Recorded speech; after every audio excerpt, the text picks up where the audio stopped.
Hoy continúo con el tema o con la serie Enfrentando tus gigantes. Voy a hablar en el tema número 4, lo he titulado Un gigante nos asedia. Un gigante, bueno, ese es el título, aunque hay un montón de gigantes. Todos los creyentes en Dios, de todas las edades y de todos los tiempos, han sido asediados en algún momento de sus vidas por el gigante de la duda, de la incredulidad o de la falta de fe. Nosotros, como cristianos del siglo XXI, no somos la excepción.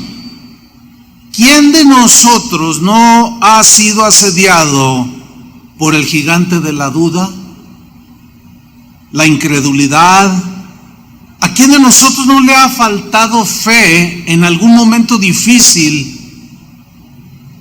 que haya vivido o que estés viviendo? Vamos a ver algunos ejemplos de gente de Dios, de cómo ellos fueron asediados por este gigante de la duda, la incredulidad y la falta de fe. Porque cuando estamos en la situación y dudamos, es como un gigante que nos quiere arrasar. Vamos a ver un ejemplo, el ejemplo de Abraham, el que un día sería llamado padre de la fe. Él fue asediado por este gigante de la duda. Recordemos que Dios le había hecho una promesa y pasaron años y la promesa no se cumplió.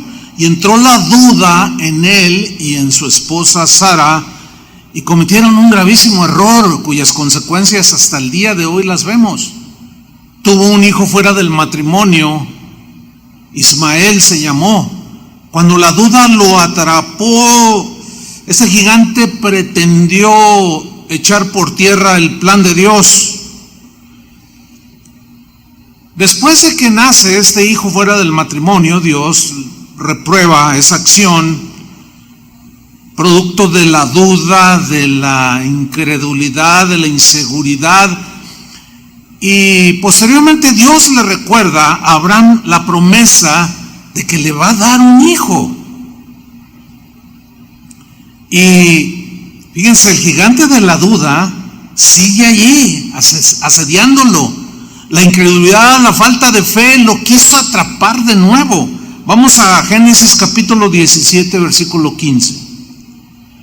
Dijo también Dios a Abraham: a Sarai tu mujer no la llamarás Sarai, mas Sara será su nombre. Y la bendeciré y también te daré de ella un hijo. Le está recordando la promesa original. Sí, dice, la bendeciré. Y vendrá a ser madre de naciones. Reyes de pueblos vendrán de ella. Versículo 17. Entonces Abraham se postró sobre su rostro y miren la reacción del que un día sería llamado el padre de la fe, pero aquí estaba formando Dios, ese hombre de fe. Dice que se postró sobre su tierra y se rió y dijo en su corazón, porque solo Dios conoce los pensamientos del corazón, ¿qué dijo? ¿A hombre de 100 años ha de nacer hijo? Aquí Abraham está manifestando la duda, la incredulidad. Dios estaba tardando muchísimo. Y hace una segunda pregunta en su corazón: ¿y Sara, ya de 90 años, ha de concebir? Wow. Sin duda que todos hemos enfrentado en algún momento de nuestra vida este gigante que quiere devorarnos, que quiere sembrar la duda, la incredulidad, anular nuestra fe. Sin embargo, en el caso de Abraham, en medio del asedio de este gigante, Abraham tomó una decisión que trascendió la historia y nos ha bendecido hasta este día. Decidió aferrarse a la promesa de Dios. Contra toda imposibilidad, él decidió en su corazón creerle a Dios. El apóstol Pablo, en su carta a los Romanos, nos habla de este episodio. En el capítulo 4, versículo 18, refiriéndose a Abraham, cuando recibió la promesa, tengamos presente esa duda que él tenía preguntándose en su corazón: pues ya estoy viejito y mi esposa también, y además es estéril.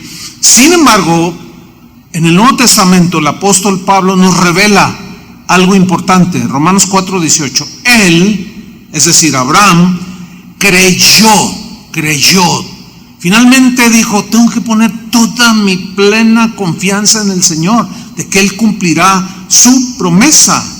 Él creyó en esperanza contra esperanza.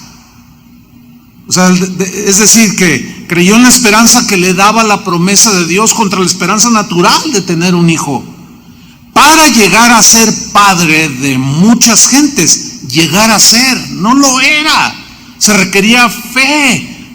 El gigante lo asaltó. Sin embargo, en algún momento de esa lucha espiritual, él decidió creer. Para llegar a ser padre de muchas gentes, conforme a lo que se le había dicho: así será tu descendencia. Ahora fíjense en el versículo 19. Y no se debilitó en la fe. La fe se puede debilitar o se puede fortalecer. Veamos lo que hizo Abraham.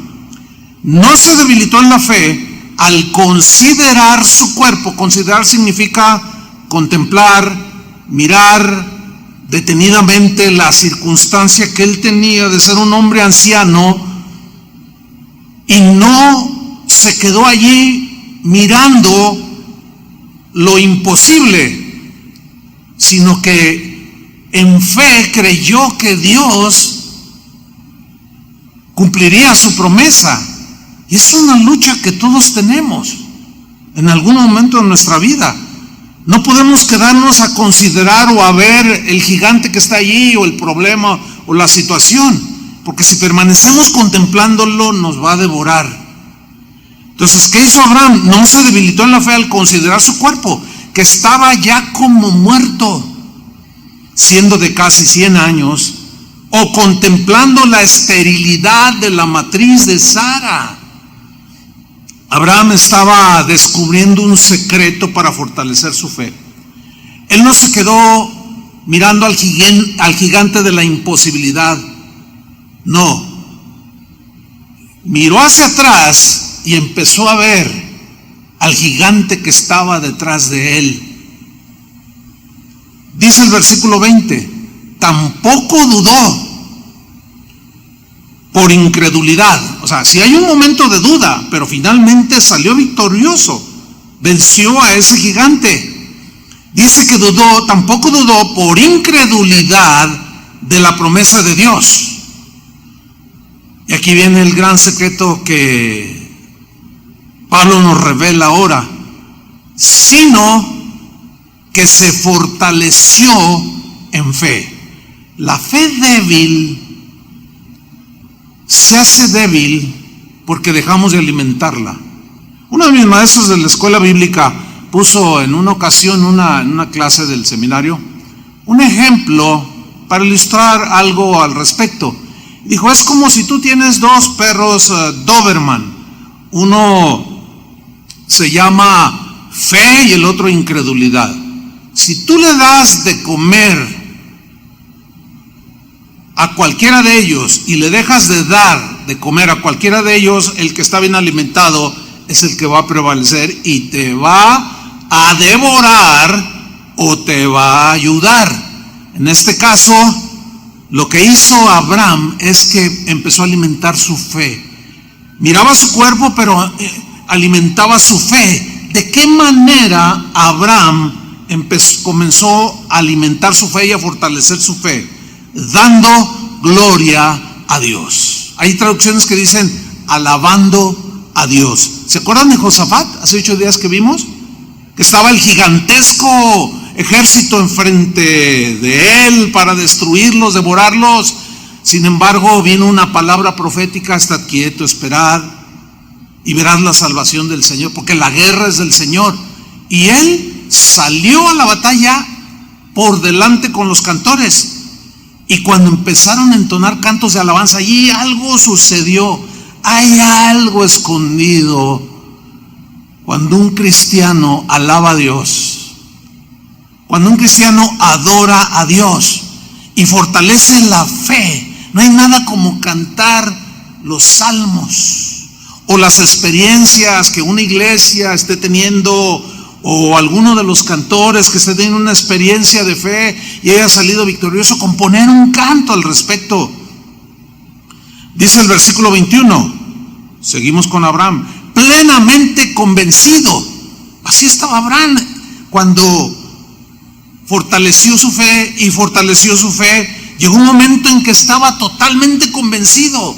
Se miraba al espejo, el gigante de la duda detrás de él. Sin embargo, quitaba sus ojos de ese gigante y empezaba a mirar al gigante que tenía detrás de él, apoyándolo, ayudándolo. Entonces llegó un momento en que en su interior, en su corazón, llegó a estar plenamente convencido de que Dios era también poderoso para hacer todo lo que había prometido. Aquí vemos pues la carrera de la fe. Como dice ahí en Hebreos, que sin fe es imposible agradar a Dios. Entonces Abraham se fortaleció alabando a Dios, versículo 22, por lo cual también su fe le fue contada por justicia. Y no solamente, escuchen esto, con respecto a él se escribió que le fue contada, no solo a él, sino también con respecto a ¿quiénes? A nosotros. Nosotros somos hijos de Abraham por la fe. O sea, imitamos la fe de Abraham que creyó. Entonces sigamos el ejemplo de Abraham.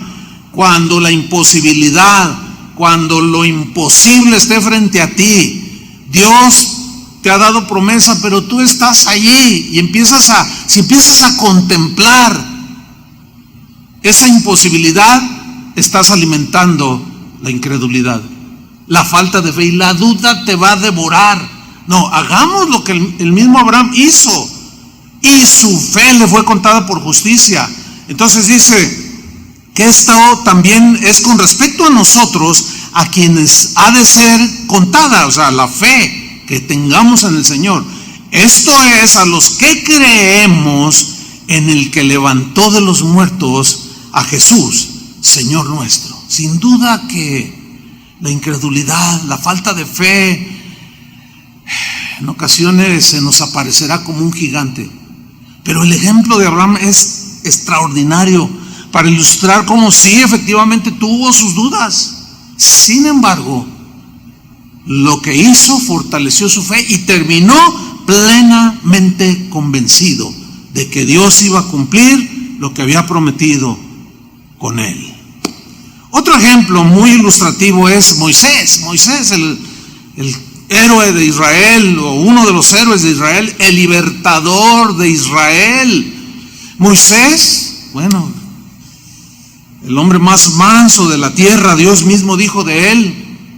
Moisés, con sus propios ojos, vio cómo se abrió el mar rojo delante de él. Él condujo al pueblo hasta el otro lado del mar, lo pasó como por tierra seca. Moisés experimentó tremendas experiencias con Dios. Un día los israelitas se quejaron, una de tantas veces, y pidieron carne. Dios le dice a Moisés, no era la voluntad de Dios, pero Dios decide aquí darles, y le dice a Moisés que le diga al pueblo que les va a dar carne para que coman durante un mes. Dice ahí en la escritura, no 5 días, ni 10, no, todo un mes les voy a dar de comer carne. Y ándele, que se aparece el gigante de la duda. Comenzó a asediar a Moisés. Lo vemos en Números capítulo 12, versículo 21. Entonces dijo Moisés, cuando Dios le dijo, les voy a dar carne por un mes, dijo Moisés lo siguiente: 600,000 de a pie es el pueblo en medio del cual yo estoy. 600,000. Y tú dices, les daré carne y comerán un mes entero. Ay, ¿y aquí empieza?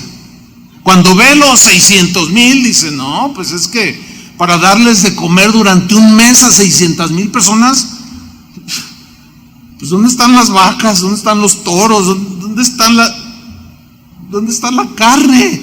Entonces, cuando Moisés comienza a ver lo numeroso, lo gigantesco, en ese momento que era el pueblo de Israel, 600,000 no son pocas personas, son muchas personas.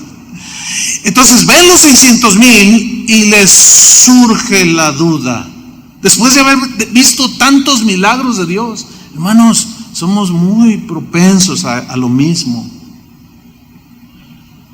Y tú dices, Señor, que les vas a dar de comer un mes. Versículo 22.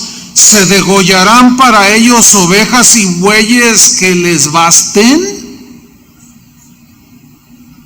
Aquí vemos a Moisés dudando.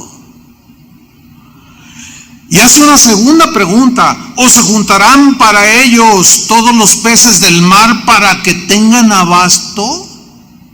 ¡Wow! Versículo 23. Dios dándole lecciones a su pueblo, siendo paciente. Es igual con nosotros. Vamos en un camino de fe, tenemos experiencias de fe, nuestra fe va creciendo, se va fortaleciendo. Pero de pronto llega un gigante que decimos, este sí me va a tumbar. ¿Cómo voy a salir de esta situación? Sin embargo, ahí está Dios, dispuesto a extender su mano poderosa. Y al igual que a Moisés, que le dijo en el versículo 23, dice, entonces Jehová respondió a Moisés, ¿acaso se ha cortado la mano de Jehová? ¿Acaso ya se me acabó el poder? ¿Acaso ya se me acabó la misericordia? ¿Acaso ya se me terminó o me bajó la omnipotencia, Moisés? Ahora verás, le dice, si se cumple mi palabra o no. Bueno, todos conocemos la historia. Vino un viento del mar y trajo con él, y no les dio un bife o para que se hicieran su asado tipo argentino, no. Pero les mandó también un platillo de carne muy apreciado. Les envió miles y miles de codornices. Dios le está diciendo a Moisés, Moisés, no dudes de mí. No veas a los 600,000. ¿Cómo le va a hacer Dios para darles de comer durante un mes? No dudes, Moisés. Vemos pues como a los hombres de Dios, que son respetados y son admirados por todos nosotros, y de los judíos pues son sus héroes. Sin embargo, tuvieron sus momentos de duda, de fe, y nos pasa lo mismo a nosotros. Pero no se nos olvide, Dios no ha acortado su mano para bendecirnos. ¿Cuántos dicen amén? Hay otro caso, pero hay muchos ejemplos. Yo estoy tratando de sintetizar, pero hay un ejemplo tremendo en el Nuevo Testamento. Juan el Bautista, primo de Jesús. Cuando él sale a la escena, él vivía en el desierto.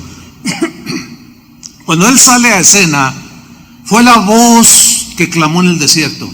Fue la voz precursora de la venida inminente del Mesías esperado por Israel. Mientras él bautizaba en el río Jordán, de pronto dice que alzó la voz y vio a Jesús a la orilla y dijo, he aquí el Cordero de Dios que quita el pecado del mundo. Y Jesús empieza a descender a las aguas para que Juan lo bautizara. Él bautizó a Jesús. ¿Se pueden imaginar semejante escena?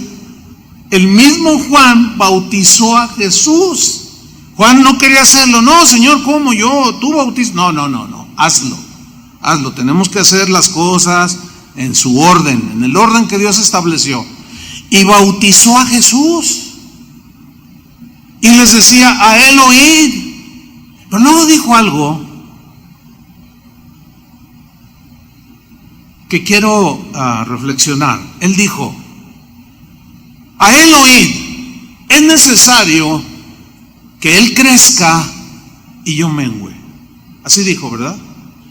Es necesario que todos lo miren a él, ya no me vean a mí, como la voz que clama en el desierto. Ahora necesitan verlo a él. Yo necesito desaparecer de la escena.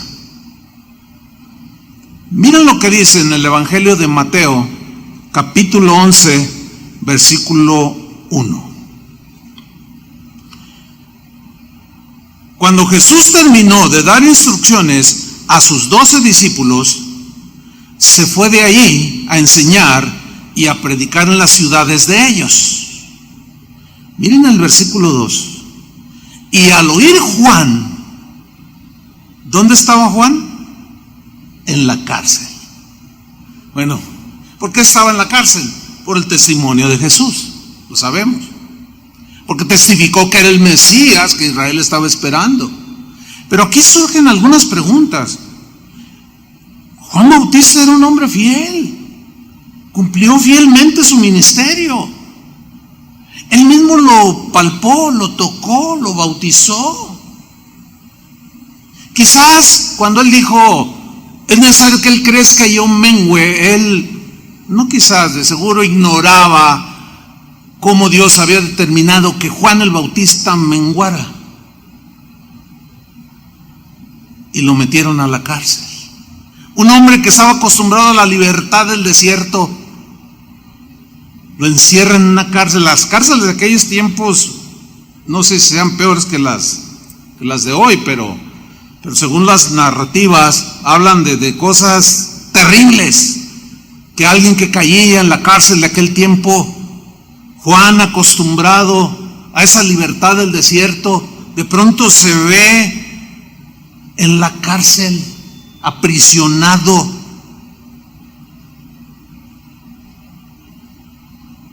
Estaba menguando. Y en ese pensar a solas en la cárcel, el gigante de la duda empezó a asomar sobre él. Y miren lo que viene a continuación.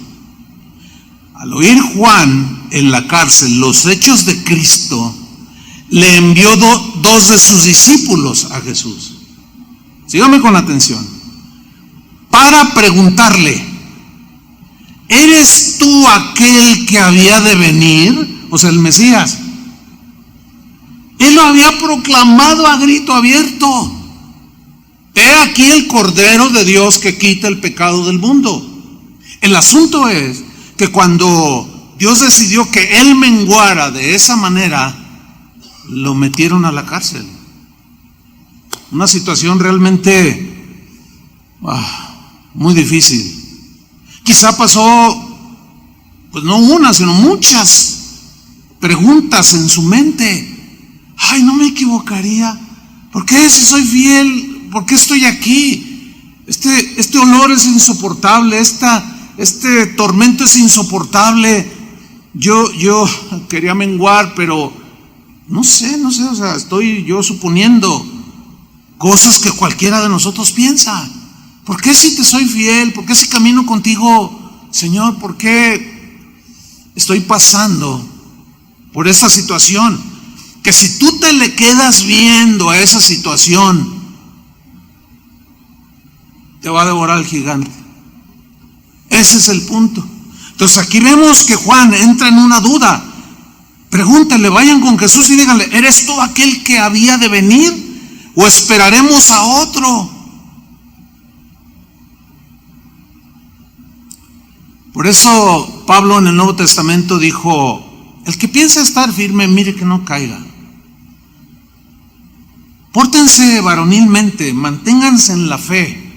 Pero también dijo que no tenemos guerra ni lucha contra personas en sí, sino contra potestades, grandes gobernadores de las tinieblas de este siglo. Pedro en una de sus cartas hace una advertencia: anden con cuidado porque Satanás, como león rugiente, anda buscando a quien devorar, al cual resistid firmes, ¿cómo? En la fe. Pablo habló del escudo de la fe con que podemos apagar todos los fuegos de dardo, todos los dardos de fuego del maligno. Sin embargo, bueno, viendo que Moisés hacía eso, Abraham también, tuvieron su gigante enfrente. Todos los creyentes, aún los más fieles, en algún momento de nuestra vida se nos aparece el gigante de la incredulidad, de la duda, de la falta de fe, y comenzamos a luchar. Pero estas cosas se escribieron para nuestra enseñanza. Déjenme contarle una experiencia personal. Cuando Dios me habló de una manera clarísima, no tenía yo la menor duda de que Dios me estaba llamando en aquel tiempo, hace ya casi 40 años, vamos para llegando a los 40 años de esta historia. Yo ministraba en una congregación y estando allí Dios me llamó muy claro, confirmado por hombres de Dios, el llamado a iniciar lo que, bueno, hoy sería o es casa de oración, el ministerio que Dios estaba poniendo en nuestras manos. Y yo estaba convencido y obré sobre ese llamamiento y con fe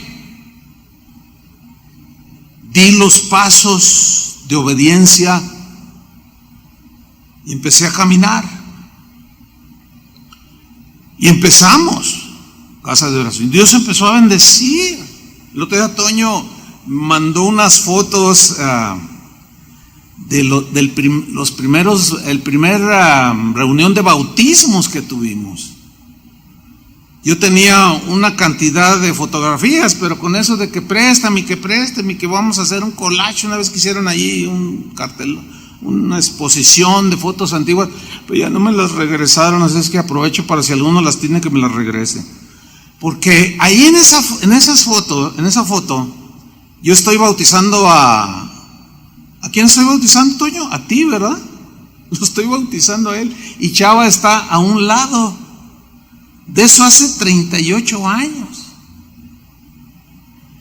Y pues, tiempos hermosos. Yo le compartí a algunos de mis amigos en WhatsApp esa foto. Y después llegó otra, pero hay muchísimas más.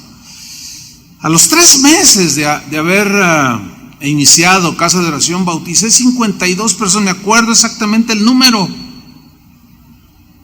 Como al año y medio, quizás 2 años,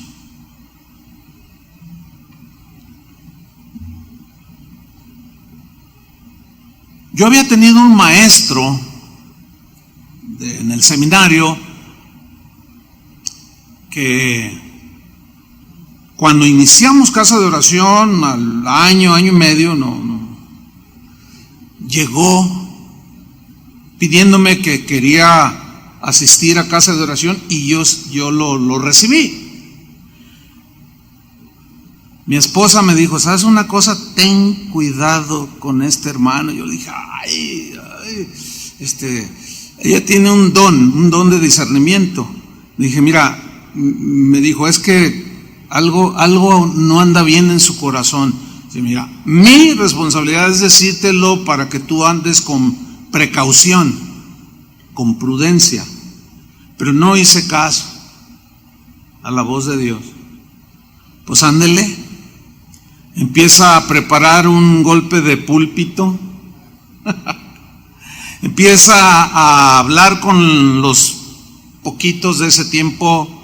Bueno, en ese tiempo cuando él aparece ya éramos quizás unos 200, Toño, estábamos en Roble, ¿no? Cuando eso, seríamos unos 100 y pico, pero ya era un buen número de ovejitas. Sin embargo, seguía siendo relativamente una iglesia pequeña. Y sí, efectivamente lo hizo. Empezó a embaucar a algunos, entre ellos el pastor Sergio. Perdón que te nombre aquí, pero él fue uno de los embaucados, él mismo lo ha reconocido, y se lo llevó junto con otros. Ese fue un golpe para mí, porque yo puse mi confianza en un hombre de Dios. La cosa no paró allí, se puso un poco difícil, tan difícil que yo empecé a poner mis ojos en la prueba. Claro, empecé a alimentar la duda de que si Dios me había llamado a hacer lo que estaba haciendo en ese momento. Yo le soy sincero, entró la duda, porque la lucha era tremenda. Y yo recuerdo bien que le dije a mi esposa 2 veces. La primera le dije, oye, ¿sabes qué? No me equivocaría, no nos equivocaríamos en el llamamiento. Y ella me miró y me dice, no. Acuérdate cómo fue el llamado y cómo fue confirmado. No, pero es que mira lo que hizo este hermano, y mira lo que están diciendo, y mira cómo. Sí, claro, yo le estaba diciendo a mi esposa, ve el gigante que está enfrente de nosotros, nos quiere destruir. Y yo estaba alimentando la duda, y ella me dijo, no, métete a orar tú solo, me dijo, y habla con Dios y te va a rectificar. Bueno, me metí a orar con el Señor, pero no pasó nada. Yo seguía viendo los estragos que había causado este hombre.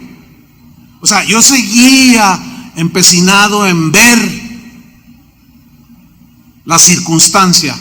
Y claro, empecé a alimentar la duda. Llegué la segunda vez con mi esposa y le dije, ¿sabes una cosa? Vámonos. Así le dije. Vámonos, le dije, porque aquí no se puede. Yo no puedo con esa situación. Y me miró y me dijo, mira, yo te sigo. Yo te voy a seguir a donde tú digas, pero llevaríamos las consecuencias.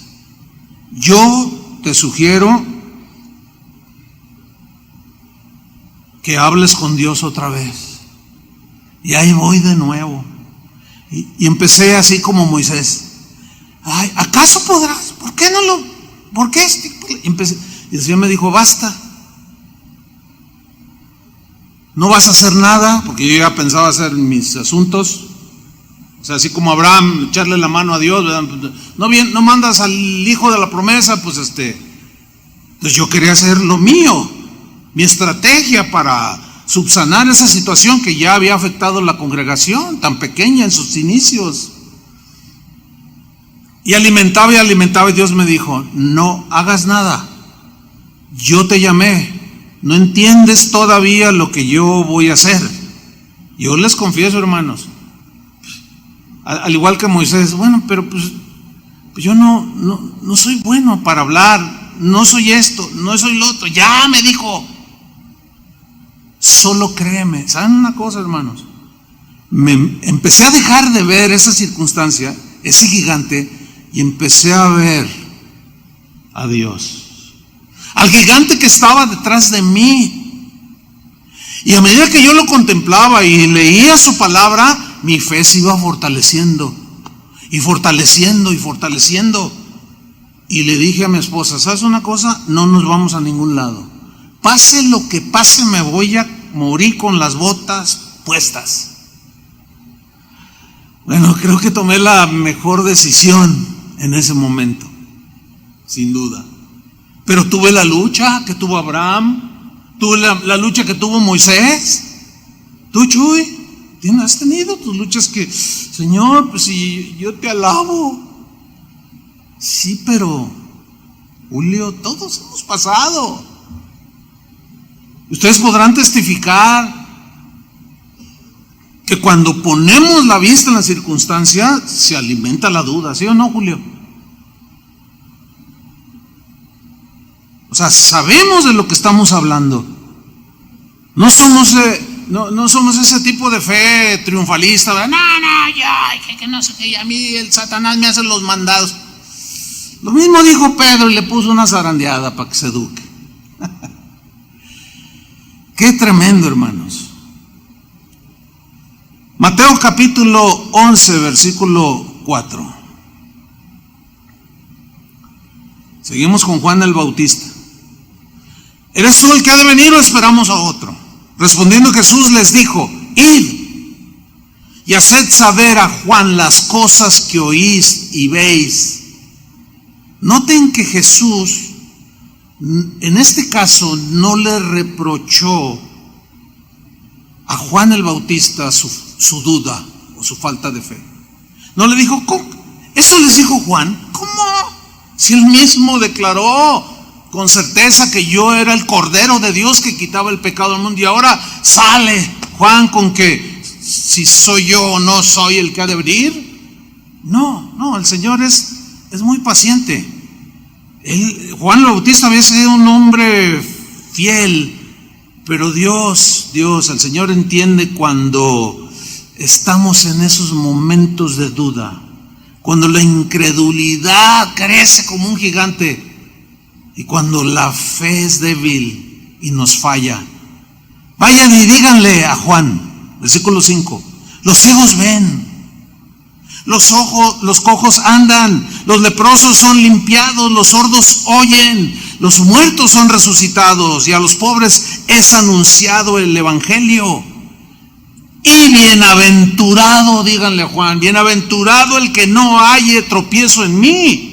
Ahí estaba la llamada de atención para Juan el Bautista. Cuando le llevan la noticia: sí, es él dijo que sí, Juan, y dijo: bienaventurado el que no haya tropiezo en mí. Y la fe de Juan se afirmó. Pero aquí hay algo tremendo. En esta vivencia de Juan el Bautista aprendemos un principio fundamental: que la manera más sabia de enfrentar al gigante de la duda y la incredulidad es preguntarle directamente al gigante que está atrás de nosotros.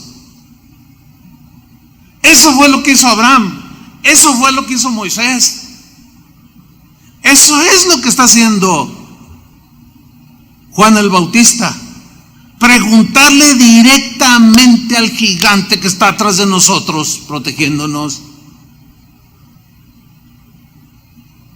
Quitar la vista del gigante que está ahí enfrente de nosotros y mirar al que está detrás de nosotros.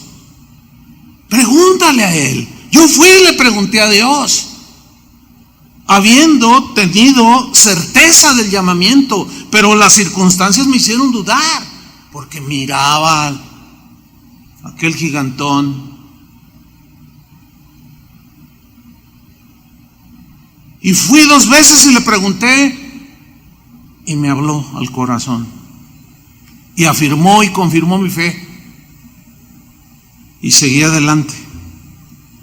Y Juan ciertamente murió de una manera violenta, sin embargo se murió convencido de su llamado y de quién era aquel que había bautizado. Pero hubo un momento de titubeo, de duda. El apóstol Mateo, uno de los discípulos de Jesús, hizo algo extraordinario en este sentido. Fíjense que, sabemos que él escribió uno de los evangelios que lleva su nombre, el Evangelio de Mateo. Y en ese evangelio, él escribió un episodio del cual él fue testigo. Él lo presenció en vivo y en directo. Este episodio tenía que ver con los discípulos. Pero en ese episodio que Mateo escribió, el protagonista principal, pues es Jesús y uno de sus discípulos, es Pedro. Ahora, yo me quedé pensando,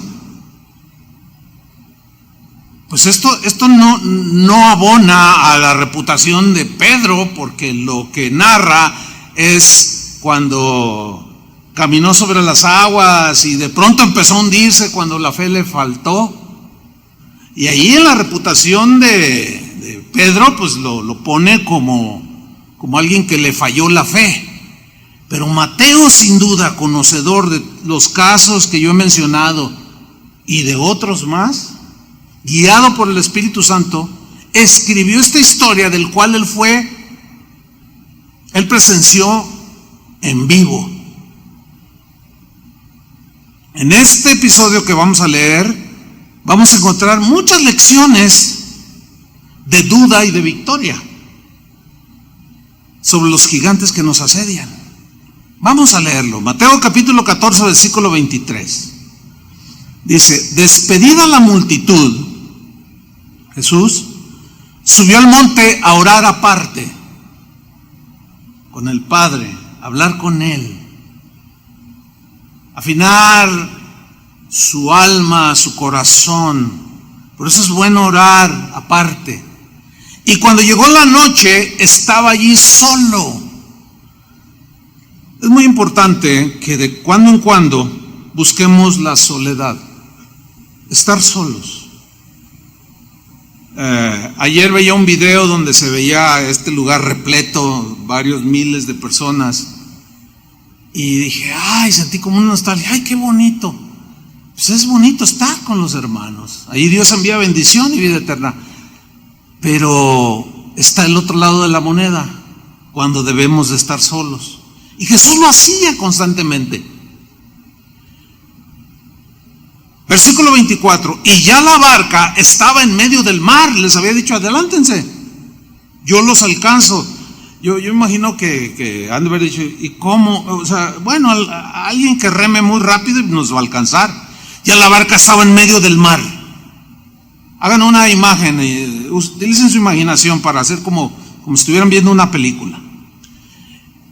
Estaban en medio del mar y la barca era azotada por las olas. Ahora, yo no sé cuántos de ustedes han estado en alta mar con olas fuertes. A mí me ha tocado un par de veces. Es algo espantoso, la verdad. Si no, pregúntale a mi hermano Carlos cuando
se casó, se fue de luna de miel. Saludos, Charlie. Y en el trayecto, pues él se fue a Los Cabos y pues aparece un ciclón y lo agarró ahí. No, él nos cuenta que era algo, ¿se imaginan? Unas olas gigantescas y la barca como si fuera una cascarita. Y aquello empieza a ponerse difícil. La razón de esas olas, dice, es porque el viento era contrario. Y aquí podemos aplicar un poco la alegoría, ¿sí? Nosotros vamos navegando en nuestra vida cristiana como en un mar, y de pronto se empiezan a levantar las olas gigantescas porque el viento es contrario. Cuando el viento es contrario, o sea, vienen así las olas, o está el agua, empiezan a levantar olas y más altas, y aquellos se hacen remolinos. Una cosa espantosa, la verdad. El viento era contrario. ¿Cuántas veces hemos navegado en nuestra vida cristiana y de pronto el viento nos es contrario? Como Abraham, como Moisés, como Juan el Bautista. Y tú tienes tu propia experiencia de cuando el viento, como la que yo les conté en lo personal, empezó a levantar esas olas, y yo veía que todo era contrario hacia nosotros, y entró la duda, y vuelve a suceder. Ahora, los discípulos ya habían pasado muchas experiencias con Jesús hasta este punto, y ahí están, a punto de esa cascarita en medio del mar, por todos lados, y los discípulos dentro. Dice el versículo 25, sígame con mucha atención. Mas a la cuarta vigilia de la noche, yo subrayé, puse comillas ahí en el texto que aparece en la pantalla. Mas a la cuarta vigilia de la noche, vino Jesús a ellos andando sobre el mar. Déjeme mencionarle un poco acerca de la cuarta vigilia de la noche. Mire, los romanos en el tiempo de Jesús le llamaban vigilia, había 4 vigilias, que empezaba desde las 6 de la tarde y terminaba a las 6 de la mañana. La primera vigilia era de las 6 a las 9, la segunda vigilia era de las 9 a las 12. La tercera vigilia era de las 12 a las 3 de la mañana. Y la cuarta vigilia era de las 3 de la mañana a las 6 de la mañana. O sea, estaba oscuro. No tenían reflectores.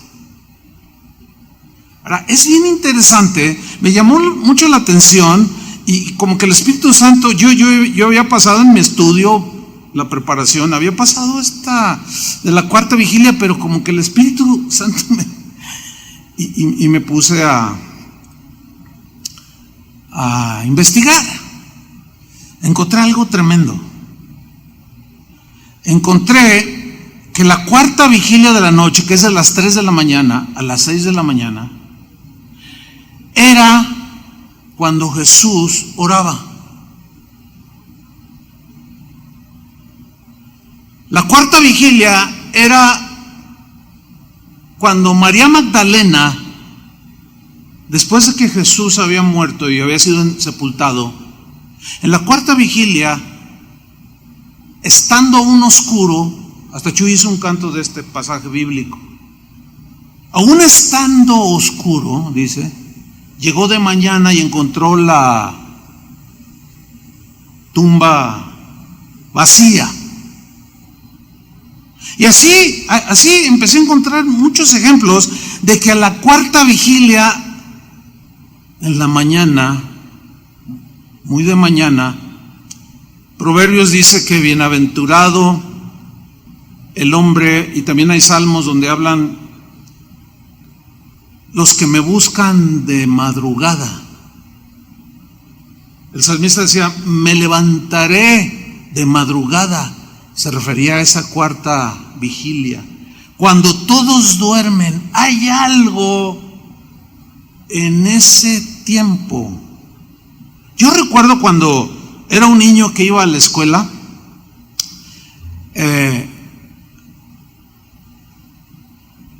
me acuerdo cuando me pusieron en primer año, me tocó el turno de la tarde, pero no me gustaba. No, yo no lo sabía explicar. Ahora, ayer que reflexionaba sobre esto, entendí algo. Y yo me acuerdo que le decía a mi mamá y a mi papá, cámbienme en la mañana, cámbienme en la mañana. Pero ¿por qué? Si en la tarde, no, es que en la mañana, no sé, es que en la tarde como que ya ando muy inquieto y con muchas cosas y no sé. Bueno, en ese caso me inscribieron y me aceptaron. Y yo estaba feliz. Siempre busqué, cuando yo estuve en mis tiempos de estudiante, las mañanas. Es en las mañanas cuando yo recuerdo, o sea, ni cristiano era, mi mente estaba más propicia para aprender. Como cristiano, ayer mientras meditaba esto, me di cuenta de algo extraordinario. Muchas de las decisiones que yo he tomado han sido en ese horario. Y no porque yo me levante a orar todos los días a las 3 de la mañana, entre 3 y 6, no, pero Dios me despierta. Les puedo contar muchos testimonios de esto. Hay veces que de pronto abro mis ojos sin sueño y miro el reloj que tengo ahí electrónico que brilla en la oscuridad. 4 de la mañana, 4 a.m. Bueno, cuando empecé a tener este tipo de situaciones no entendía, la verdad. Al paso de los años, cuando me sucede esto, me pongo allí mismo en la cama sin levantarme, sin, Señor, sí, dime, miren, hermanos, hagan de cuenta, es una claridad impresionante. Y hasta el día de hoy me sigue sucediendo lo mismo. Pero luego, creo que el Espíritu Santo me impulsó. Estoy en mi computadora y fíjense lo que puse en el buscador. Ahí le pregunté al hermano Google, ese hermano todos lo saben, lleven. Y puse así yo, o sea, de manera inexplicable, puse así, ¿qué hora es? ¿O cuál es el horario cuando la gente más se suicida? Ándale, yo dije, ¿por qué pregunto esto? Y que me sale.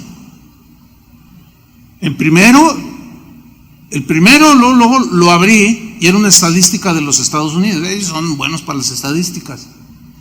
¿Saben qué encontré? Que es en el horario de entre 3 de la mañana a 6 de la mañana donde el mayor porcentaje de suicidas hacen eso. Se dan un tiro, se cuelgan. Y yo estaba así como asustado. Y yo le dije al Señor, ¿pero por qué escogen ese horario? Me dijo, porque en ese horario están descansados relativamente, pero empiezan a pensar en su problema. Se enfocan en su problema. Se enfocan que no tienen trabajo, que el negocio quebró y empiezan a mirarlo. Y cada vez se les hace más grande y se levantan, toman una pistola, un cuchillo y se cortan las venas. Me sorprendí que más del 70% de los suicidas es en ese horario. Eso es en el sentido negativo. Y cuando la gente no puede dormir pues cabecea, pero en realidad no consigue el sueño, es en esa hora donde se empiezan, ¿y qué voy a hacer mañana? Y no tengo, y esto, y este problema. Y justamente es en la cuarta vigilia cuando Jesús se les revela. No fue un evento que Jesús haya hecho así como un despliegue de protagonismo. No, estaba oscuro, cuarta vigilia, pero quería revelárseles en la cuarta vigilia, porque ellos estaban viendo nada más la tormenta. Y de pronto Jesús llega hacia ellos caminando sobre el mar. Bueno, ¿quién ha visto a alguien caminar sobre el mar? Qué tremendo, ¿no? Y los discípulos, viéndole andar sobre el mar, o sea, ellos están viendo la tormenta, viendo las olas gigantescas. Los discípulos, viéndole andar sobre el mar, se turbaron, pues es obvio, y comenzaron a decir: ¡un fantasma! A lo mejor Juan dijo: la Llorona. La Llorona. ¡Un fantasma! Y dieron voces de miedo. Esta frase en el griego significa como aullar, como aúlla un animal que está en peligro o en dolor, como hacen los cuervos cuando están en peligro o que están mal. O sea, si dieron voces sin ton ni son, estaban espantados y decían: ¡un fantasma! Bueno, estaban viendo la tormenta y las olas, y de pronto ven un fantasma. Oiga, se entiende que la situación pues no estaba nada agradable, ¿no? Pues a todos les gusta ir en un transatlántico, ¿verdad? Ahí por las Islas Canarias y todo. No, hombre, ¿cuál? Pues aquí no. Y empezaron a gritar.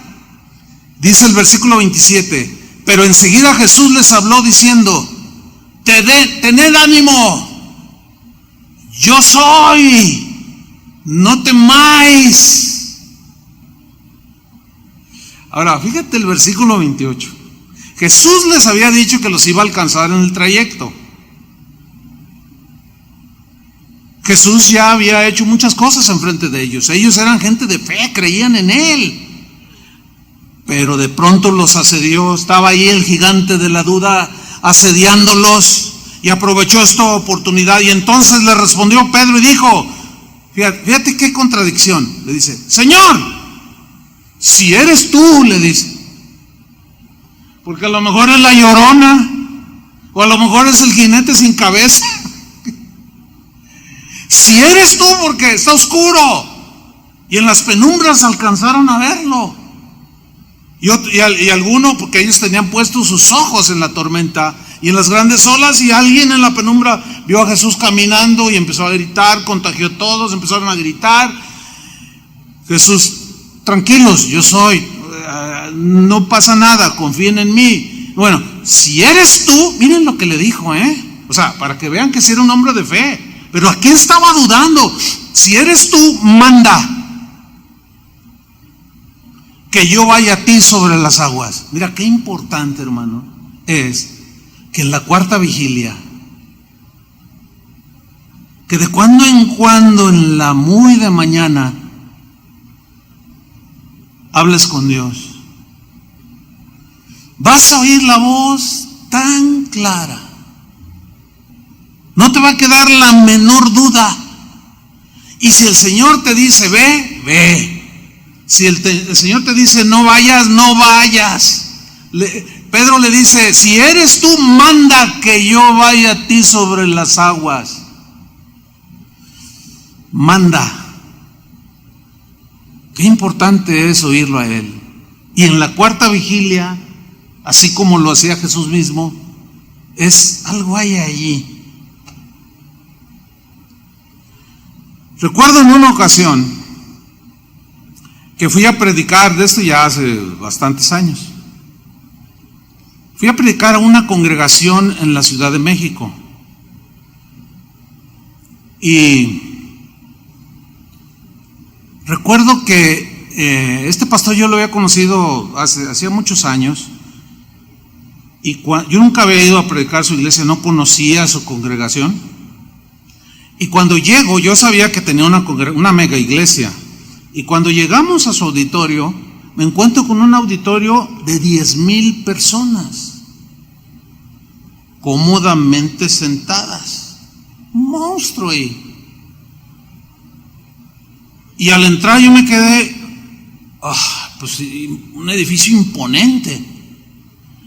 Y el pastor me mira, me ve que yo veo el auditorio y me dice: te quiero contar algo, Chuy, vete, vamos a mi oficina, hay tiempo antes de que empiece la reunión. Dice: mira, te voy a decir algo. Yo vi tu mirada cuando viste el auditorio. Pero te voy a decir algo. Si Dios te dice que hagas algo así, hazlo. Y si no te dice que no lo hagas, nada, no lo hagas. Yo lo hice sin que Él me dijera. No te imaginas. Esto me ha gastado toda la vida. Chuy, estás joven, me dijo. No cometas el mismo error que yo hice. Porque todos queremos iglesias grandes. Y yo no le pregunté al Señor, hice este monstruo. Bueno, tan monstruo que, este pastor ya murió, ya falleció. Quizás hace 15 años de esto o más, no recuerdo la fecha con exactitud. Los que quedaron encargados de la iglesia hoy no meten más de 2,000 personas ahí. Chuy, para pagar las vigas, el cemento. Me desgasté tanto, me preocupé tanto en cómo traer recursos para crear, hacer esto. Hoy estoy todo enfermo, al poco tiempo murió. Y eso se me quedó así como, me impresionó. Si eres tú, manda que yo lo construya. Si eres tú, dime si no lo haga. Pues no hace muchos años. ¿Qué tantos años será, Toño, cuando andábamos comprando un terreno aquí por esta avenida? ¿Cuántos? Como 10 años. Bien, se pasaron los años. Y hace como 10 años nos dijeron, hay un terreno que venden por esta misma avenida, casi con el periférico. Un terreno hermoso. Y fuimos y se vende. Y contactamos a los dueños, pues ¿cuánto vale? Pues vale ¿cuánto costaba? $1 millón. $1 millón, yo recuerdo que hablábamos de $1,200,000 aproximadamente. Un dineral, sigue siendo un dineral. Eso costaba el puro terreno. Y cuando lo vi me emocioné, ¿verdad? Y dije, no, aquí podemos, eran no sé cuántas hectáreas. Aquí podemos construir un auditorio para 15,000 personas. Pero tenemos que tener el terreno. Y empezamos a pensar grande, aleluya. Pero no hablaba con Dios y ni Él me hablaba al respecto. Entonces dijimos, pero juntar $1 millón no va a ser nada fácil. Y en ese momento mi mente, así como la de Abraham, empezó a trabajar. Pero yo tengo un amigo que nos aprecia mucho. Y él es de un ministerio en los Estados Unidos, de una iglesia muy grande, muy bendecida por el Señor. El 70% de los miembros de allí son ricos, literalmente. Esto es en el estado de Texas y algunos, un buen número de ellos son petroleros, imagínense. Un día estábamos en una reunión, ¿te acuerdas, Chuy? Toño creo que era el que estaba. Y el pastor dijo, hermano, necesitamos allá para Nicaragua, allá el orfanatorio, necesitamos ahorita $1 millón. Hermano, en un ratito los juntaron allí como si nada y yo asustado. Bueno, ese pastor me dijo, ¿sabes, Chuy? Dice, nosotros los apreciamos mucho a ustedes. Mira, con casi nadie hacemos esto, pero lo que tú llegaras a necesitar algún día, nada más dinos. No hay ningún problema en cuestión de dinero. Me dijo, mira, nuestra iglesia tiene un fondo misionero de $12 millones al año. O sea, se gastaban $1 millón al mes. Me dijo, les damos lo que necesiten. Y me acordé, me acordé del hermano Pablo ahorita, que decía, tu peor enemigo es tu mente carnal, me decía, que te va a querer meter allí cosas, pero pregúntale a Dios. Y ahí sigo yo, y acuérdense del hermano que él nos ha dicho, y todos bien emocionados, y ahí estamos pisando el terreno, porque la Biblia dice que todo lo que pisa la planta, esa edad de... No hicimos eso, no creemos en eso. Pero ahí estaba la ilusión. Y no, mañana mismo, cuando tenemos el precio, mañana le hablo y $1,000,000 para ellos no representaba gran cosa. Entonces me levanté muy de mañana. Casi ni dormí. Pues estaba emocionado. Dice, ese terreno es nuestro. Y vamos a construir un auditorio para 15,000. Y muy de mañana me metí a bañar. Y cuando estoy en el espejo, me estoy peinando, me habla el Señor. ¿Quién te dijo que compraras ese auditorio, ese terreno? No, bueno, Señor, es la oportunidad. ¿De quién te dijo? ¿Yo? Yo no te he dicho nada.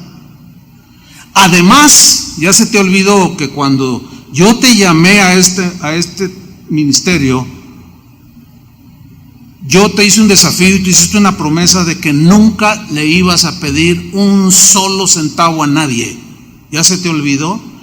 Y yo mejor dije, de veras, Señor, no, perdóname, Señor. Y luego el Señor dice, a ver, ¿y qué pensabas hacer con ese terreno? No, pues allí un auditorio para 15,000. ¿Cuánto te va a costar? Bueno, pero mi amigo también se va a mochar. ¿Cuánto te va a costar? ¿Cuánta gente vas a meter allí? Pues cada 15,000, Señor.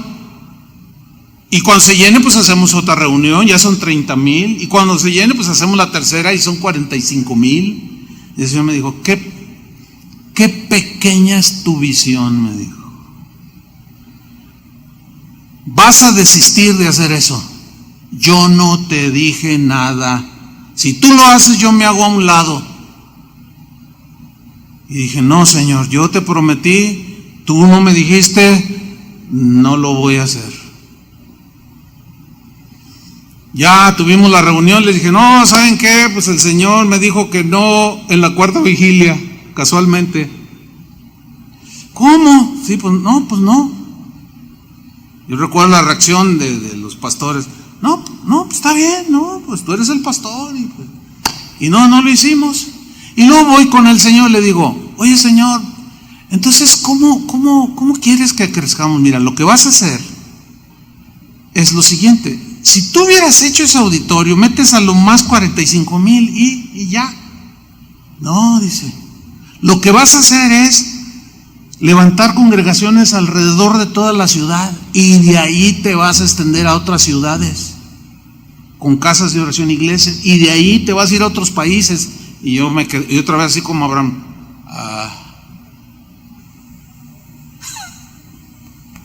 lo vas a hacer así. Miren, hermanos, ahorita podríamos tener un auditorio, no lo sé, de cuero, con 45,000 personas, pero no tendríamos, porque todo ese tipo de construcciones requieren todo invertido, porque había que pagar esos millones de dólares.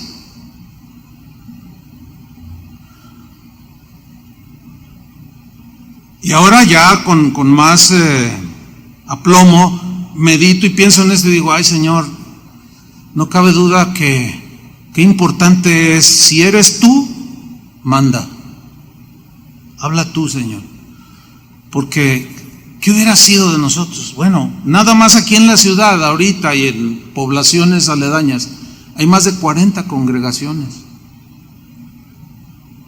regadas ahora por todo México, Estados Unidos y algunos otros países. No hubiéramos hecho eso, estoy convencido.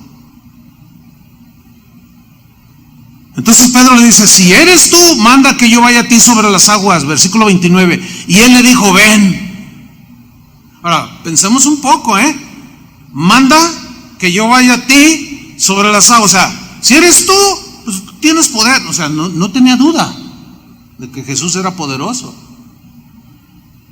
Si eres tú, manda y yo camino sobre el agua. Y él le dijo, ven.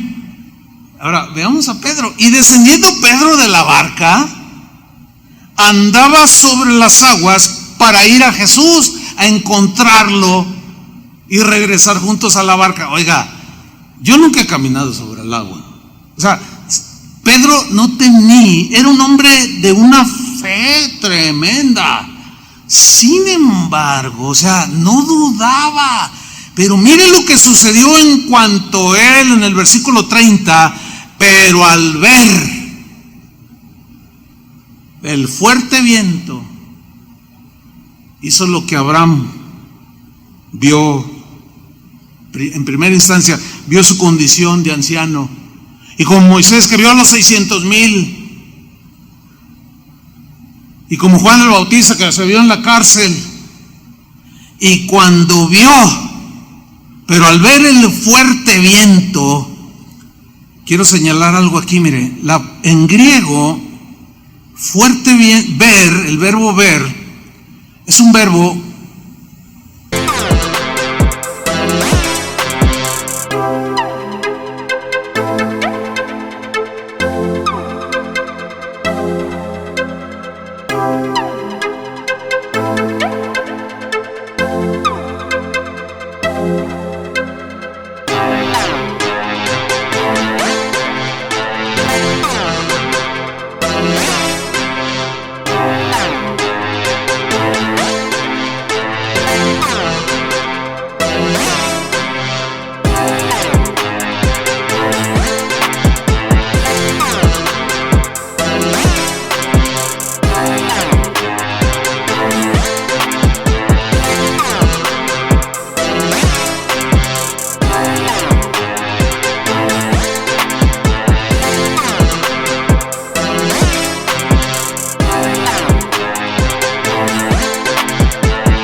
que tiene la idea de ver algo con suma intensidad, o sea, sin quitar la mirada, con intensidad, sin pestañear siquiera. Es como mirar fijamente. Ahora, aquí, ¿qué es lo que estaba viendo? El fuerte viento. Lo estaba viendo de manera intensa. ¿Se acuerdan los espías y Josué y Caleb? Los espías vieron con intensidad a los gigantes y dijeron: no podemos, alimentaron la duda. Pero Josué y Caleb vieron con intensidad al gigante que estaba detrás de ellos. Lo mismo hizo David. Él no vio al gigantón de casi 3 metros llamado Goliat. Él, al que miró intensamente, fue al gigante que estaba detrás de él. Lo mismo hizo Josafat. No miró al gigantesco ejército de 3 millones de soldados diestros para la guerra.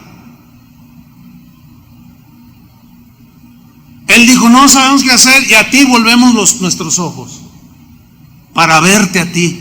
Otra vez el mismo principio. Extraordinario. Entonces, al ver el fuerte viento, tuvo miedo. Ahí está. Empezó a contagiar como los 10. Tuvo temor, como cuando yo me contagié de temor en aquel camión que les conté en la primera enseñanza. Tuvo miedo, y cuando hay miedo empieza la duda, y comenzando a hundirse, por poner sus ojos en la circunstancia, dio voces diciendo: fíjate, ve el fuerte viento, empieza a hundirse, pero luego vuelve a hacer lo que todos los que ya mencioné volvieron a hacer. Volvieron sus ojos al Señor, diciendo, o sea, ve a Jesús que está allí, y él se va hundiendo y le grita: Señor, le dice, sálvame. Dejó de de mirar al gigante que lo estaba asediando allí, de la falta de fe, de la duda, por el temor que tenía. Regresó su vista intensamente hacia Jesús y le dice: Señor, sálvame. Y miren el 31, al momento O sea, al instante, extendiendo la mano, asió de él. Lo tomó y Jesús sigue parado en el agua. Y Pedro deja de hundirse, pero yo me lo imagino que está como a la mitad y con la mano así agarrada. Y en el caso de Pedro, que es distinto al caso de Juan el Bautista, ¿por qué? Dios es soberano. Es la única explicación que tengo. A Pedro sí lo reprende. Ahí, estaba a la mitad medio hundido. Y le dijo, hombre de poca fe. ¿De qué? De poca fe. Quiere decir que puede haber mucha fe. ¿Por qué dudaste? Le dice. ¿Por qué? ¿No me estás viendo que estoy caminando sobre las aguas? Que yo te dije, desciende Pedro, ven a mi encuentro, pero quitaste tu mirada de mí. Y el gigante de la duda te quiere pisar. ¿Por qué dudaste? Lo reprende. Versículo 32, y cuando ellos subieron en la barca se calmó el viento. Ahora, subieron, no lo cargó Jesús. O sea, volvió la fe. Volvió la fe sólida que te hace caminar sobre las aguas, o sea, sobre las circunstancias de la vida. Porque volvió otra vez su mirada a Jesús. Ambos caminaron, se subieron a la barca. Entonces los que estaban en la barca vinieron y le adoraron diciendo, verdaderamente eres hijo de Dios. También ellos dudaban, verdaderamente. Ahora sí ya no nos cabe la menor duda. Ahora sí ahora sí ya creo. Y aún así vemos a Jesús después de que resucitó a Tomás. No. Si no toco, si no veo, no. Ay, pero el Señor es paciente. Finalmente, un último ejemplo. Tengo muchos aquí, pero debo de cerrar este mensaje. Jesús otra vez con sus discípulos. Los escribas estaban disputando con Jesús, con los discípulos de Jesús. Y llega Jesús, ve la disputa y dice en Marcos 9:16, Él les preguntó a sus discípulos, ¿qué disputáis con ellos? Y respondiendo uno de la multitud, estaban sus discípulos y gente ahí alrededor, ¿qué disputan con ellos? Respondiendo uno de la multitud, dijo, maestro, traje a ti mi hijo. Yo lo traje a ti, que tiene un espíritu mudo, el cual donde quiera que le toma le sacude y echa espumarajos, cruje los dientes y se va secando. Y dije a tus discípulos que lo echasen fuera y no pudieron. Ay, hermanos, qué tremendo. Yo lo traje a ti, pero no estabas y dije, no, pues yo soy su discípulo. Esto va para los pastores, los que decimos que ministrábamos al Señor. Es increíble. No hace mucho estaba oyendo a un predicador que su posición teológica es que los milagros ya pasaron de época, nada más fue para el tiempo de Jesús, como que el Señor ya no hace milagros, o sea, no cree en lo sobrenatural, todo eso. Les llaman cesacionistas, es una posición teológica. Y justamente estaba hablando de este pasaje. Me está el favor. Pero obviamente su conclusión, ¿quién sabe dónde papaloteó? Diciendo un montón de menos de lo que está sucediendo aquí.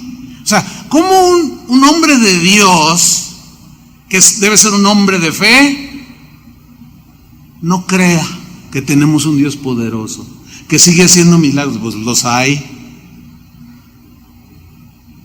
Entonces traje a mi hijo a ti, pero tus discípulos, pero yo aquí lo reprendo. A ver, ¿qué tiene el muchacho? Pues no pudieron, dice.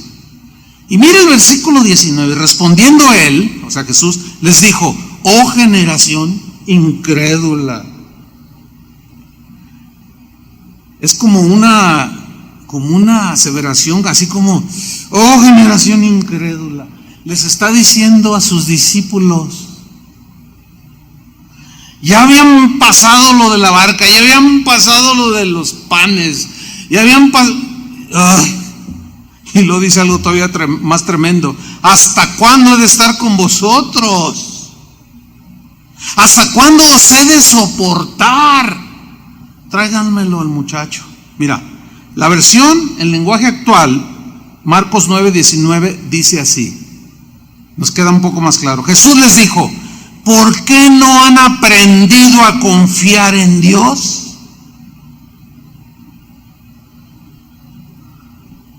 Si cuando los mandó de dos en dos, llegaron todos regocijados. ¡Ay, Señor, aún los demonios se sujetan en tu nombre! Y yo, hasta Judas estaba metido ahí.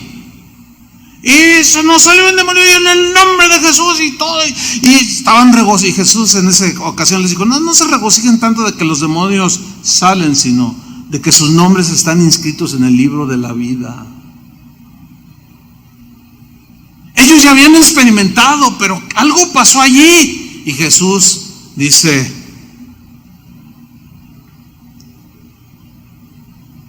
¿hasta cuándo les he de soportar?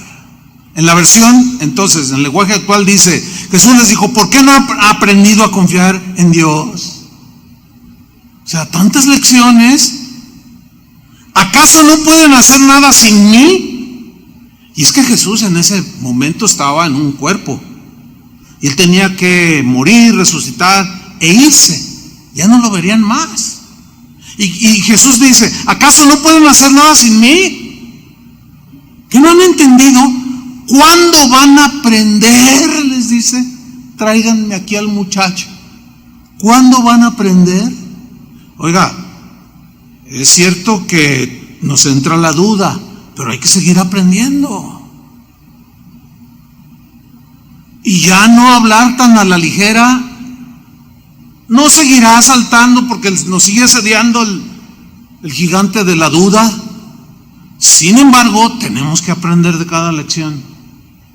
Como lo que yo les comentaba, cómo el Señor me fue llevando en las primeras lecciones de fe, con aquella cuenta que me pagaron y con los 20 centavos que me encontré tirados y luego otros 20 centavos. Mis primeras lecciones de fe inolvidables. Bueno, según Jesús, dice: bueno, tienes que ir aprendiendo. Y yo te he ido llevando poco a poco. Yo veo a cristianos de años. Ay, es que él no me oye. Ay, es que... un poco aquí como desesperado el Señor. Bueno, digo, ¿qué pues? Si hubiera sido de Guadalajara, el Señor les hubiera dicho: ¿qué pues? Con ustedes no han aprendido, tráiganme aquí al muchacho. Y se lo trajeron. Y cuando el espíritu vio a Jesús, sacudió con violencia al muchacho, quien cayendo en tierra se revolcaba echando espumarajos. Jesús preguntó al padre: ¿cuánto tiempo hace que le sucede esto? Jesús ya lo sabía, pero ahora va a tratar con el papá. Y le dijo: desde niño. Y muchas veces le echan en el fuego y en el agua para matarle. ¿Se pueden imaginar eso? Pero si puedes hacer algo, le dice, ten misericordia de nosotros y ayúdanos. Entonces Jesús lo mira y le dice: si puedes creer, al que cree, todo le es posible. E inmediatamente, o sea, no titubeó este hombre, el padre del muchacho inmediatamente clamó y dijo: creo. Porque dice al inicio de la lectura, dice que y lo traje a ti. ¿Por qué? Porque había oído algo de Jesús, creía en él. Pero era la situación tan difícil que viendo que los discípulos dudaban, no creían, y dijo: no, ¿en qué vine a parar? Pues le entró más duda. En el fondo creía, pero ahí estaba con esa lucha. Si crees, le dice, si puedes creer, si puedes, todos podemos. Al que cree todo le es posible. Inmediatamente el padre del muchacho clamó y dijo: creo. Pero añade otra cosa: ayuda mi incredulidad. O sea, mi fe, Señor, es poca, sí, pero también recordemos que Jesús dijo: si tuvierais fe como un granito de mostaza, diríais a este monte: te este monte quítate y échate en el mar, y os obedecería. Tiempo atrás escuché un testimonio bien tremendo, fíjense, de una iglesia en los Estados Unidos que estaban orando, necesitaban un terreno y les donaron un terreno. El terreno era de algunas hectáreas, pero tenía un problema, entre comillas. Era un cerro. Entonces, cuando van y ven el terreno, pues el pastor que lo contó dice: ay, hermanos, yo lo vi, dije, pero ¿cómo construir ahí? El terreno es donado, pero todo ese montón de tierra para removerlo va a ser costosísimo, y emparejar el terreno, no vamos a poder. Y algunos de sus líderes: no, pastor, hay que tener, no, mejor hay que venderlo. Y cuando fueron a ver, iban varias familias, y sale un hermano que estaba recién convertido. Cuando uno está recién convertido, ya saben lo que voy a decir, ¿verdad? Cuando uno está recién convertido, todo cree, ¿sí o no? Y esto lo he visto tantas veces. Ahí está el recién convertido: no, vamos, no, sí podemos. Mira, yo oré y el Señor me dijo, dile al pastor. Y acá adentro, este es nuevo. Si algo nos pasa a los que al correr de los años, nuestra fe se va deteriorando. Entonces me acerca un hermano recién convertido, no tenía ni 2 meses. Él oyó lo que yo estaba diciendo y dijo: no, pastor, yo leí por ahí en la Biblia que si tuvieras fe como un granito de mostaza, y pues yo entiendo que es una semillita muy chiquita, dice, le diríais a este monte, quítate, dice, del mar, y os obedecería. Pues yo sí creo, pastor, vamos a construir ahí. Y dice el pastor, dice, con vergüenza les digo esto. Yo nomás dije dentro, me dije: ay, la fe de los nuevos. Y dice: pues ¿qué cree? Como al mes alguien me busca. Yo estaba decidido a vender aquello, a ver cuánto nos daba. Y hasta llegué a pensar, me lo regalaron porque pues ¿quién hace algo ahí al cerro? Y se veían unos hombres así bien vestidos. Oiga, ¿ustedes son los dueños del cerro fulano? Sí. Fíjense que compramos nosotros lo que viene siendo el valle, pues bien parejito. Pero hay unas partes donde pues nosotros tenemos que rellenar, y pues aquí uno de mis socios, cuéntale tú. Dice: bueno, cuando vimos este cerro dijimos, ¿quién será el dueño? Investigamos, bueno, ya estamos enfrente de usted. Cuando yo vi ese cerro y vi el valle ya pronunciado, y para rellenar, yo les dije a mis socios aquí presentes: oigan, vamos y hablemos con el dueño de este cerro y vamos a proponerle que nosotros pagamos deshacer el cerro, pero que nos regale la tierra de desecho. ¿Se imagina? La fe de los nuevos. Y el pastor, pues ya con sus años.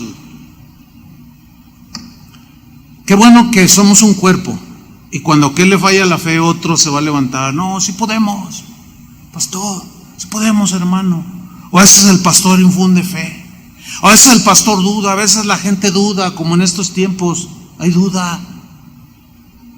Tratamos de infundirles la fe a través de la palabra de Dios.